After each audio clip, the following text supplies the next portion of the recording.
Periyar Maniammai Institute of Science and Technology, Tanjavur. CSE with specialization in AI and ML, data science, cybersecurity and more. Summer வந்தாச்சு. What's your plan for this holiday? எங்க கிட்ட விட்டுருங்க. நாங்க பாத்துக்கிறோம். VGT Holidays. GT Holidays, South India's #1 travel brand.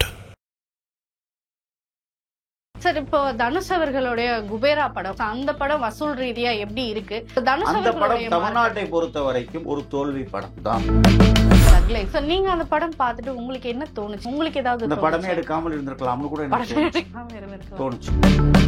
இப்ப வெற்றிமாறன் கேட்டோன்னே ஃப்ரீயாவே தரேன் அப்படின்னு சொன்ன ஒரு விஷயம், அப்ப நயன்தாராக்கு ஒண்ணு, வெற்றிமாறனுக்கு ஒண்ணு. தனுஷ் வெற்றிமாறனுக்கு ஏன் கொடுத்தாரு காசு வாங்காம? அவருக்கு அதுக்குள்ள ஏதாவது பர்சனலா பிளஸோ மைனஸோ இருக்கும். அதுல சிம்பு அவர்களுக்கும் இது ஒரு கெரியர்ல இது ஒரு பீக்கா இருக்குமா? கண்டிப்பா இருக்கும். இந்த படத்துக்கு சிம்பு ஓகேன்னு அவர் நினைச்சிருப்பாரு.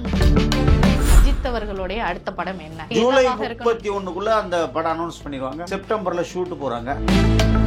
திரும்பவும் கூட்டணி ஆதிக் ரவிச்சந்திரரோட தான் இணையும் அப்படின்னு சொல்லி இருக்கிறாங்களே. 99% உண்மை. ஜனநாயகன் அப்படிங்கிற படம் தம்பி விஜய்க்கு கடைசி படம் அல்ல. எனக்கு ஒண்ணு விஜய் எனக்கு ஒண்ணு தனியா கவர்ல போட்டு ஒரு கோடியோ 2 கோடியோ எனக்கு அனுப்ப போறது கிடையாது. Total revenue of the every year 27% கிட்டத்தட்ட அந்த ரெவென்யூல ஜெனரேட் ஆகுது ஃப்ரம் தி விஜய் மூவி. அதை இழக்க இண்டஸ்ட்ரி விரும்பல. ஆதன் சினிமா நேயர்களுக்கும் வணக்கம். நான் உங்கள் விஜய் பிரியா. சினிமா ரிலேட்டடா நம்ம நிறைய விஷயங்கள் தொடர்ந்து பார்த்துட்டு இருக்கிறோம். அந்த வகையில இன்னைக்கு நம்மளோட இணைஞ்சிருக்கிறாங்க திருச்சி ஸ்ரீதர் சார். அவர்கிட்ட சினிமா அப்டேட்டான நிறைய விஷயங்கள் நம்ம கேட்டு தெரிஞ்சுக்க போறோம். வாங்க பேசலாம். வணக்கம் சார். வணக்கம் பிரியா. எப்படி இருக்கிறீங்க சார்? நல்லா இருக்கேன்பா சார். நமக்காக சினிமா ரிலேட்டடான நிறைய தகவல்கள் நம்மளுடைய நேர்களுக்காக தொடர்ந்து கொடுத்துட்டு இருக்கிறீங்க. அப்படி சில சினிமா கிசுகிசுகள் நாங்க இன்னைக்கு எடுத்துட்டு வந்திருக்கோம். அதோட உண்மைத்தன்மை என்ன அப்படிங்கறத உங்ககிட்ட கேட்கணும் அப்படின்னு நினைக்கிறோம். இப்ப ரீசெண்டா பாத்தீங்கன்னா வெற்றிமாறன், தனுஷ் இவங்களுக்கு இடையில ஒரு மிகப்பெரிய விவாதம் போயிட்டு இருந்ததாகவும், வடசென்னை 2ல சிம்பு அவர்கள் இணைய போறதாகவும் பேச்சுவார்த்தைகள் போயிட்டு இருக்கு. அதை பத்தி ஏதாவது ஒரு அப்டேட் கொடுங்க. இது முற்றிலும் தவறான ஒரு பொய்யான ஒரு வதந்தி. வெற்றிமாறனுக்கும் தனுஷ்க்கும் நல்ல கெமிஸ்ட்ரி இருக்கு. அவங்க தேர் குட் ஃப்ரெண்ட்ஸ்.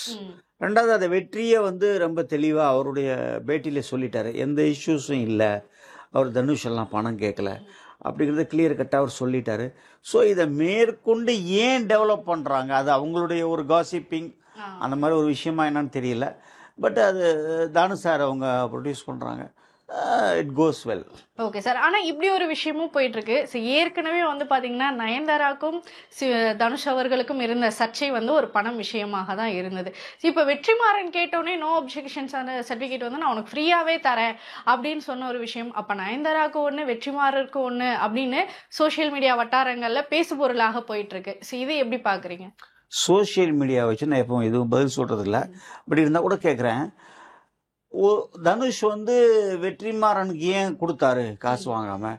நயன்தாராக்கு ஏன் கொடுக்கலன்னா அது அவர்கிட்ட கேட்க வேண்டிய கேள்வி. அவருக்கு அதுக்குள்ள ஏதாவது பர்சனலா பிளஸோ மைனஸோ இருக்கும். அதுல அவர் தான் he must come forward and answer for this question. Okay sir. அப்ப சிம்பு அவர்கள் வடசென்னை 2ல இணையறதுக்கான வாய்ப்பு இருக்குமா? ஏன்னா இத ஒரு அடுத்த லெவலுக்கு எடுத்துட்டு போலாம், பார்ட் 2வா எடுத்துட்டு போலாம் அப்படிங்கிற மாதிரி வெற்றிமாறன் அவர்களுடைய விஷயங்கள்ல சொல்லி இருக்கிறாரு. இருக்கிறதுக்கு ஏதாவது வாய்ப்புகள் இருக்கா? இது வடசென்னை பார்ட் 2வா அப்படிங்கிற எனக்கு தெரியாது. வெற்றிமாறன் பண்ணும்போது ஒரு நல்ல ஸ்கோப் உள்ள பிக்சர் பண்ணுவார். அவர் நிறைய படங்கள் பண்ணியிருக்காரு. அவர் தானே இந்த ஆடுகளம், பொல்லாதவன், அந்த அசுரன் எல்லாம் பண்ணது, விசாரணை எல்லாம் பண்ணது. ஸோ ஒரு நல்ல சப்ஜெக்டாக இருக்கும், அவ்வளோதான். இது என்ன கதை எனக்கு கண்டிப்பாக ஆன்லைன்லாம் தெரியாது. எனக்கு ஒரு 3 மாதம் கழித்து கண்டிப்பாக தெரியும். ஏன்னா வெற்றியாக இருக்கட்டும், அவங்க தானுசாராக இருக்கட்டும், they're all in my good books. அவங்க கண்டிப்பாக சொல்லுவாங்க. பட் அந்த படம் வெற்றி படமாக அமையும், நல்ல வியாபாரம் இருக்கும், ப்ரொடியூசர், டிஸ்ட்ரிபியூட்டர், தியேட்டர் எல்லாருக்குமே நல்ல லாபமாக இருக்கும்னு ஒரு நம்பிக்கை. Okay sir. ஆனா ஏற்கனவே நம்ம பார்த்தோம் அப்படின்னா வெற்றிமாறன், தனுஷ் இவங்களுடைய சக்சஸ் பாத்தீங்கன்னா கவுண்ட் பண்ணிட்டே போலாம். அவ்வளோ விஷயங்கள் வெற்றியில இருக்கு. அப்படி இருக்கும்போது புது கூட்டணியா சிம்பு அவர்கள் வெற்றிமாறனோட இணைகிறாரு அப்படிங்கிறது சிம்பு அவர்களுக்கும் இது ஒரு அவருடைய கெரியர்ல இது ஒரு பீக்கா இருக்குமா? கண்டிப்பா இருக்கும். ஏன் இப்ப வெற்றிமாறன் தனுஷ் வச்சு மட்டும்தான் படம் எடுக்கணுமா? சூரிய வச்சு படம் எடுத்தாரு விடுதலை. அதுல விஜய் சேதுபதி கூட இருந்தாரு. அந்த படம் பார்ட் 1 மிகப்பெரிய வெற்றி அடைஞ்சிச்சு இல்லையா? ஸோ அதனால் வந்து அவர் ஒரு டைரக்டர், ஆஸ் எ கிரியேட்டராக அவர் வந்து he can do any thing. அவருக்கு ஒரு தாட்டு ஒன்று வரும், அதை அப்படியே ஒரு ஸ்கிரிப்டாக பண்ணி அதில் ட்ராவல் பண்ணுவார். ஸோ அதிலெல்லாம் வந்து தனுஷ் தான் பண்ணணும், சிம்பு பண்ணலாமா பண்ணக்கூடாது. இந்த படத்துக்கு சிம்பு ஓகேன்னு அவர் நினச்சிருப்பாரு. Let him go. சார், ஒருவேளை சிம்பு வந்து மெயின் கதாபாத்திரமாக வச்சுட்டு தனுஷ் அவர்கள் வந்து இப்ப நீங்க சொன்ன மாதிரி விடுதலை 2ல சூரி வந்து மெயின் கேரக்டரா, விஜய் சேதுபதி வந்து ஒரு லீட் கேரக்டரா பண்ணியிருந்தாரு. ஸோ அந்த மாதிரி தனுஷ் அவர்கள் இந்த படத்துல பண்றதுக்கான வாய்ப்புகள் ஏதாவது அமையுமா? இப்போதைக்கு இல்லை. இப்போதைக்கு அந்த ஐடியா இல்ல. மேபி ஃபியூச்சர்ல தெரியல. என்னால் யூகங்களுக்கு பதில் சொல்ல முடியாது. Okay sir. ஸோ உங்களுக்கு அந்த ஒரு எதிர்பார்ப்பு இருக்கா சார்? இருந்தா ஒருவேளை நல்லா இருக்கும் அப்படின்னு உங்களுக்கு ஏதாவது தோணும்? ஏன் சிம்பு வச்சே கூட மிகப்பெரிய வெற்றி படத்தை கொடுக்கலாமே. ஓகே. தனுஷ் வந்து தான் அந்த படம் வெற்றி படம் ஆகணும்னுலாம் ஒன்றும் பெரிய ஒரு கம்பல்ஷனோ அவசியமோ ஒன்றுமே கிடையாது. Okay okay sir. ஸோ அடுத்ததாக பார்த்தோம் அப்படின்னு பார்த்தீங்கன்னா, அஜித் அவர்களுடைய அடுத்த படம் என்ன அப்படின்னு ஒரு மிகப்பெரிய பேசுபொருளாக மாறி இருக்கு. So, ஜூலை என்னவாக இருக்கணும்? 31க்குள்ள அந்த படம் அனௌன்ஸ் பண்ணிடுவாங்க. செப்டம்பரில் ஷூட்டு போகிறாங்க. பட் எந்த டீட்டெயில்ஸும் சொல்லக்கூடிய ஒரு அதிகாரம் எனக்கு இல்லை, அதனால நான் சொல்லக்கூடாது. அவங்க சம்மந்தப்பட்ட ப்ரொடியூசர் அல்லது டைரக்டர் அதை அனௌன்ஸ் பண்ணுவாங்க. சார், திரும்பவும் கூட்டணி வந்து ஆதிக் ரவிச்சந்திரரோட தான் வந்து இணையும் அப்படின்னு சொல்லியிருக்கிறாங்களே. சரி, எந்த அளவுக்கு 99% உண்மை. தப்போதும் உண்மைதான். Okay sir. ஸோ அடுத்ததாக இப்போ வந்து பார்த்தீங்கன்னா கூலி படம். ஸோ அந்த படம் வந்து மிகப்பெரிய ஒரு சிங்கிள் ஒன்று வந்திருந்தது. ஸோ கலவையான விமர்சனங்கள் வந்து கொடுத்திருந்தது. லோகேஷ் கனகராஜோடைய இதற்கு முன்னாடி வந்த படங்களில் வந்து பார்த்தீங்கன்னா பிஜிஎம் சாங்ஸ் ஆகட்டும், இது எல்லாமே ஒரு பயங்கரமான ஒரு ஹிட்டை கொடுத்திருந்தது. இப்போ அனிருத்தோடைய இந்த பாடல் வந்து கொஞ்சம் கலவையான விமர்சனங்களுக்கு உள்ளா இருக்கு. சரி, இது எப்படி பாக்குறீங்க? அது மட்டும் இல்லாம இந்த படத்துடைய ஒரு கலெக்ஷன் ஃபேமஸ் டைலாக் ஞாபகம் வருது. சில பேரை பார்த்தோன்னு பிடிக்கும், சில பேரை பார்க்க பிடிக்கும். அந்த மாதிரி அந்த ஒரு இது வந்து கொஞ்சம் அப்படியே போக போக அது ஒரு பெரிய ஒரு ஹிட்டா மாறுறதுக்கு நிறைய வாய்ப்புகள் இருக்கு. Okay sir. கூலி படம் எந்த அளவுக்கு வசூல் பண்ணும்? ஸோ 1000 crores வந்து நம்ம நான் தமிழ் அது சினிமாவுல பல முறை collect பல பண்ணுமா? சேனல்ஸ்ல சொல்லியிருக்கேன். நீங்க இந்த 1000 crores ரீச் பண்ணணும்னா ஒரு படத்தை வந்து ஹிந்தி பெல்ட்ல அதிகமான தியேட்டர் போடணும். ம். ஹிந்தி பெல்ட்ல அதிகமான தியேட்டர் போடணும்னா அங்க உள்ள சோபாரஸ்டர்ஸ் multiplex association is concerned 8 weeks ஓடிடிங்கிறத அவங்க கம்பல்சரியாக வச்சுருக்காங்க. ம். நீங்கள் 8 weeks ஓடிடிங்கிற எக்ரிமெண்ட் அவங்கள்ட்ட கொடுத்தீங்கன்னா தான் அவங்க அதிகமான ஸ்க்ரீன்ஸ் போடுவாங்க. ஓகே. ஏன்னா ஒரு 21 மாநிலங்களில் பேசக்கூடிய மொழி வந்து ஹிந்தி. அவங்க வந்து major number of theatres in India வச்சுருக்காங்க. அதில் நீங்கள் அதிகமான நம்பர் ஆஃப் தியேட்டர்ஸ் ஸ்க்ரீன் பண்ணும்பொழுது தான் உங்களால் அந்த ஒரு 1000 crores எல்லாம் நீங்கள் ரீச் பண்ண முடியும். ம். இந்த டிஜிட்டல் ஹிந்தி வியாபாரம், எஃப்எம்எஸ், சேட்டலைட் இதெல்லாம் வந்து ஒரு ஒரு ஒரு ஃபிக்ஸடான ஒரு வியாபாரம். பட் தியேட்ரிக்கல்லேருந்து வரக்கூடிய ஷேர் ஒரு மிக பிரம்மாண்டமாக வந்துச்சுன்னா தான் அந்த ஜவான் மாதிரி அந்த பதான் மாதிரி அதெல்லாம் வரக்கூடிய வாய்ப்புகள் இருக்கும். அது அவங்க சன் பிக்சர்ஸோட பிஸ்னஸ் ஸ்ட்ராட்டஜியை பொறுத்தது. சார், இப்போ மற்ற நம்ம கோலிவுட் ஆகட்டும், இல்லை நம்ம தெலுங்கு சினிமாவாகட்டும், கன்னட சினிமாவாகட்டும், ஸோ இவங்களுக்கெல்லாம் வந்து பார்த்தீங்கன்னா இப்போ அந்த 1000 crores அடிக்கிறது அப்படிங்கிறது ரொம்ப சர்வசாதாரண விஷயம் ஆயிடுச்சு. ஆனால் இன்னும் நம்ம தமிழ் பிரியா சினிமா அவங்ககிட்ட ஒரே ஒரு கேள்வி, எத்தனை தெலுங்கு படம் 1000 crores அடிச்சிருக்கு, எத்தனை கன்னடா படம் சார் 1000? நம்ம இப்போ லாஸ்டா வந்து புஷ்பா 2 கூட நல்ல வசூல் சாதனை எஸ், படைச்சிருந்துச்சுல ஓகே. சார். அப்புறம் அதுக்கப்புறம் சார் அதுக்கப்புறம் எதுவும் பெருசா பாகுபலி. பண்ணல. பாகுபலி அப்புறம் அதுக்கப்புறம் தெரியல சார். அவ்வளோதான். ஆனா ரீசன்ட் அப்டேட் இதுதான். அவ்வளோதான். What is concern with Kannada சொல்லுங்க. கேஜிஎஃப் படம். So அது ஒரு Then மிகப்பெரிய what? நெக்ஸ்ட் இப்போ கூலிக்கு எக்ஸ்பெக்டேஷன் இல்லையா? இருக்கு சார். ஜனநாயகனுக்கு எக்ஸ்பெக்டேஷன் இல்லையா? இருக்கு சார். அடுத்து வரக்கூடிய சிவகார்த்திகேயன் படத்துக்கு எக்ஸ்பெக்டேஷன் இல்லையா? அடுத்து ஒரு அஜித் படத்துக்கு எக்ஸ்பெக்டேஷன் இல்லையா? எல்லா படத்துக்கும் சார் நீங்க எக்ஸ்பெக்டேஷன். எல்லா ரசிகர்ட்டையும் மாட்டி விடுறீங்க. நான் மாட்டியே விடல. Okay sir. அடுத்ததாக ஜனநாயகன் படம். So அந்த படத்துடைய கிளிம்ஸ் வந்திருக்கு. ஸோ மிகப்பெரிய எதிர்பார்ப்புகளோட கலவையான விமர்சனங்களையும் சந்திச்சிட்டு இருக்கு. ஸோ நம்ம பாலையா அவர்களுடைய படம் தான் இந்த படம் ரீமேக்கு. அந்த பகவந்த் கேசரி ஸோ அப்படிங்கிற மாதிரியான டாக்லாம் போயிட்டு இருக்கு. ஸோ அதை பத்தி நீங்க என்ன நினைக்கிறீங்க? யார் அதை அஃபிஷியலாக டிக்ளேர் பண்ண முடியும்? அந்த ஜனநாயகன் படத்தோட டைரக்டர் வினோத் தான் சொல்ல முடியும், ம். அல்லது நம்ம படம் பார்த்துட்டு தான் சொல்ல முடியும். These are all hearsays. இதை வச்சு நம்ம எதையும் டிசைட் பண்ண முடியாது. அவர் ஒரு படம் பண்ணுறாருங்கும்போது ஒரு மிகப்பெரிய பட்ஜெட், மிகப்பெரிய இன்வால்மெண்ட் அப்படிங்கும்போது அதுக்கு உண்டான எல்லா விஷயங்களும் அதில் சேர்த்துருப்பாங்க, எல்லா விஷயங்களும் அதில் இருக்கும். படம் ஓடுன்ற மிகப்பெரிய நம்பிக்கை எனக்கு இருக்கு. ஓகே சார், எந்த அளவுக்கு வசூல் ரீதியா, ஏன்னா இது வந்து அவருடைய கடைசி படமாக இருக்கு. So, நான் அப்படிங்கிற முன்னாடியே பார்க்கும்போது- பிரேக் பண்ணியிருக்கேன். ம். ஜனநாயகன் அப்படிங்கிற படம் தம்பி விஜய்க்கு கடைசி படம் அல்ல. ஓகே சார், இதுக்கப்புறமும் படம் இருக்கு நம்ம அதான் நான் சொல்றேன். சார். அப்படி இருக்கும்போது ஒண்ணு இவர் வந்து லோகேஷ் கனகராஜ் அவர்கள் நீங்க எல்லாரும் லியோ 2ன்னு கேட்டுட்டு இருக்கீங்க, ஆனா எனக்கு மாஸ்டர் 2 பண்ணணும்னு ஆசைன்னு சொல்லியிருக்கிறாரு. சோ அதுக்கு எதுக்கும் வாய்ப்பு இருக்குமா?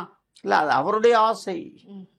அது நிறைவேறதும் நிறைவேறாததும் தம்பி விஜய் கையில தானே இருக்கு. சார், இப்ப எல்லாருமே என்ன சொல்லிட்டு இருக்காங்கன்னா, இப்ப அவரே அந்த ஷூட்டிங் ஸ்பாட்ல இருக்கக்கூடிய இன்னொரு சக நடிகை கிட்ட சொல்லியிருக்கிறாரு, அரசியல் பொறுத்து நான் திரைக்கு வருவதா மாட்டேனா அப்படிங்கறத பொறுத்து அமையும் அப்படின்னு சொல்லியிருக்கிறாரு. நான் 4 மாசம் முன்னாடி சொல்லிட்டேன், பிரேக் பண்ணிட்டேன். ஜனநாயகன் தம்பி விஜய்க்கு கடைசி படம் அல்ல. ஓகே சார், என்ன சார் எதிர்பார்க்கலாம் அவருடைய விஷயம்ல இருந்து? என்ன விஷயத்தை எதிர்பார்க்கணும்?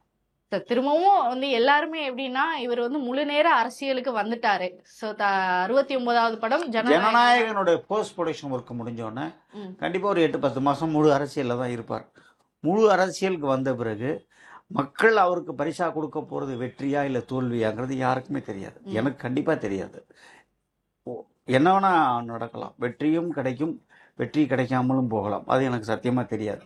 ஆனா கோட் பட ரிலீஸுக்கு முதல் நாள் என்னுடைய நண்பர்களாக இருக்கக்கூடிய செய்தியாளர்கள், ஊடகவியலாளர்கள் என்னுடைய வீட்டில் சந்திச்ச போது நான் ஒரே ஒரு வேண்டுகோள் வச்சேன். கோட் படத்துக்கு அப்புறம் அவர் அரசியலுக்கு போறாரு அப்படிங்கறத டிக்ளேர் பண்ணிட்டாரு. அவர் அரசியலுக்கு போனாலும் வருஷத்துக்கு ஒரு படம் கொடுக்கணும் அப்படிங்கறத நான் ஒரு வேண்டுகோளா வச்சேன். இப்போவும் நான் அது ஒரு வேண்டுகோளா வைக்கிறேன். ஓகே சார், ஆனா இப்போ இதுல பாத்தீங்கன்னா நிறைய டிஸ்ட்ரிபியூட்டர்ஸ், தியேட்டர்ஸ் ஓனர்ஸ் பாத்தீங்கன்னா அவர் சினிமா விட்டு போயிட்டா மிகப்பெரிய நஷ்டத்தை சந்திக்கும் அப்படிங்கிற மாதிரியான நிறைய தியேட்டர் ஓனர்ஸ் இன்டர்வியூல பேசினதை நம்மளாலே கேட்க முடிஞ்சுது. சோ நீங்க சொல்லுங்க, எந்த அது நான் எப்பவுமே ஒத்துக்கல. அதாவது ஒரு குறிப்பிட்ட நடிகர் அல்லது குறிப்பிட்ட தயாரிப்பாளர், குறிப்பிட்ட இயக்குனர் அவர் சினிமா விட்டு போயிட்டா சினிமாவை ஸ்தம்பிச்சு போயிடும் அப்படிங்கிற ஒரு பேத்தட்டிக் ஸ்டேட்மெண்ட்டை நான் என்னைக்குமே ஏத்துக்கிறதுல. அவர் பொறுத்த வரைக்கும் அதாவது ஒவ்வொரு வருஷமும் கணக்கெடுத்து பார்த்தீங்கன்னா அந்த ஆண்டினுடைய மொத்த ரெவின்யூ என்ன ஜென்ரேட் பண்ணப்படுதோ அதில் 26% 27% விஜய் படத்தோட ரெவன்யூலேருந்து தான் ஜென்ரேட் பண்ணப்படுது. It is a proved data. இதில் நான் யாருக்காகவும் அந்த என்னமோ சொம்பு என்னென்னமோ சொல்லுவாங்கல்ல, அதெல்லாம் ஒன்றுமே கிடையாது. எனக்கு ஒன்று விஜய் எனக்கு ஒன்று தனியாக கவரில் போட்டு ஒரு கோடியோ 2 கோடியோ எனக்கு அனுப்ப போகிறது கிடையாது. But total revenue of the every year 27% கிட்டத்தட்ட அந்த ரெவன்யூல ஜென்ரேட் ஆகுது ஃப்ரம் தி விஜய் மூவி. அதை இழக்க இண்டஸ்ட்ரி விரும்பல. I am also. நீங்களும் அதுக்கு ஆசைப்படுறீங்க. Okay sir. சார், நீங்க அந்த கிளிம்ஸ் பாத்தீங்களா? எப்படி இருந்தது? நல்லா தான் இருந்துச்சு. சோ உங்களுக்கு அது தோணுச்சா இந்த படம் ஒருவேளை அந்த படமாக இருக்குமோ அப்படிங்கிறது உங்களுக்கும் தோணுச்சா? எனக்கு தோணல. சோ இது டோட்டலா வேற மாதிரியான ஒரு வேற ஜானர் தான் இருக்கும், வேற கதையா இருக்கும், வேற ஒன்லைனா இருக்கும்னு எனக்கு அந்த வினோத் மேல ஒரு பெரிய நம்பிக்கை இருக்கு. ஏன்னா அந்த ஒரு 2-3 படம் அந்த தீரன், அதிகாரம் 1 அதெல்லாம் வேற ஜானர் படங்கள் அதெல்லாம். ஸோ அந்த தம்பி மேல ஒரு நம்பிக்கை இருக்கு. ஆனா அஜித்தோட கம்பேர் பண்றப்போ அந்த படங்கள் சில கலவையான விமர்சனங்களும் சந்திச்சு. எந்த படமா சார்? துணிவு படமும் துணிவு சக்சஸ் ஆன படம் தானே. ஆனா சில கலவையான விமர்சனங்களும் போச்சு. எல்லாத்துக்குமே கலவையான விமர்சனம் வரதான் செய்யும். எல்லாருமே ஒரு 100 பேர் படம் பாக்குறாங்கன்னா 100 பேருமே நல்லா இருக்குன்னு சொல்ல மாட்டாங்க, 100 பேருமே நல்லா இல்லைன்னு சொல்ல மாட்டாங்க. ஒரு பர்சன்டேஜ் மாதிரி தானே வரும். Okay sir. இப்போ பொதுவா இந்த போலீஸ் கெட்டப் அப்படிங்கிறது இந்த ஜனநாயகன் படத்துல கிளிம்ஸ் விட்டப்பே நம்ம எல்லாருக்குமே தெரியும். ஸோ இதுல இன்னொரு விஷயம் என்ன சொல்றாங்க அப்படின்னு பாத்தீங்கன்னா, ஆல்ரெடி விஜய் அவர்களுக்கு போலீஸ் கெட்டப் போட்டா அது கன்ஃபார்ம் ஹிட் தான். போக்கிரி படமாகட்டும், தெரி படமாகட்டும், இதுல எல்லாம் போலீஸ் கெட்டப் போட்டு நல்ல வசூல் சாதனை படைச்சிச்சு. ஸோ அதனால இந்த படமும் அதே லிஸ்ட்ல சேரும். வாழ்த்துக்கள். அதாவது ஒருத்தர் போலீஸ் ட்ரெஸ் போட்டா வெற்றி, போலீஸ் ட்ரெஸ் போடலன்னா தோல்வி. These are all some sentiments. அவ்வளோதான். என்னுடைய ஒரே ஒரு தெளிவான கருத்து என்னன்னு கேட்டிங்கன்னா, படத்தில் ஒரு நல்ல கதை அம்சம் இருக்கணும். கண்டென்ட் நல்லா இருந்ததுன்னா அந்த படம் ஒரு மாபெரும் வெற்றியை, மிகப்பெரும் வெற்றியை நினைக்க முடியாத நம்பரில் ஒரு கலெக்ஷன் பண்ணும். சார், இப்போ தனுஷ் அவர்களுடைய குபேரா படம், அந்த படம் வசூல் ரீதியா எப்படி இருக்கு? அந்த படம் தமிழ்நாட்டை பொறுத்த வரைக்கும் ஒரு தோல்வி படம் தான். தோல்வி படம். எஸ். சோ எதனால அந்த படம் தோல்வி? கண்டென்ட் இங்க நம்ம ஊர்ல ஏத்துக்கல. அந்த படம் வந்து ஆந்திரால ஒரு பெரிய வசூலையும் பெரிய வெற்றியும் அடைந்திருக்கு. அதை நான் சொல்ல வேண்டியதில்லை, அந்த படத்தோட டைரக்டரே சொல்லியிருக்கிறாரு, இது ஒரு மிகப்பெரிய தோல்வி படம், தமிழ்நாட்டில் எதிர்பார்த்த மாதிரி படம் ஓடலை அப்படின்னு சொல்லிட்டு. அது உண்மையும் கூட. சார் தனுஷோடைய ஆக்டிங் வந்து இதுல நல்ல பர்ஃபார்மன்ஸ் பண்ணியிருக்கிறாரு அப்படிங்கிற ஒரு விஷயம். ஆக்டிங் பர்ஃபார்மன்ஸ் அப்படிங்கிற விஷயத்துல நான் எனக்கு எந்த கருத்து வேறுபாடும் இல்லை. கண்டென்ட், ஓகே, கதை அம்சம் நம்ம தமிழ் ரசிகர்கள் ஏற்றுக்கொள்ற மாதிரி இல்லை. சார் அப்ப நம்ம தமிழ் ரசிகர்கள் எந்த மாதிரியான கதைக்களத்துக்கு ரொம்ப முக்கியத்துவம் கொடுக்குறாங்க அப்படின்னு நினைக்கிறேன்? அந்த மாதிரி ஒரு விஷயம் எனக்கு தெரிஞ்சிச்சுன்னு சொன்னாக்க தமிழ்நாட்டிலே நான் தான் மிகப்பெரிய கோடீஸ்வரன் சொன்னாங்க. அதை கண்டுபிடிக்கவே முடியல. சரி, டூரிஸ்ட் ஃபேமிலியும் ஓடுது, திடீர்னு ஒரு போதை சம்பந்தப்பட்ட ஒரு அந்த படமும் ஓடுது, வன்முறை படமும் ஓடுது, பேய் படமும் ஓடுது, ஹாரர் படமும் ஓடுது.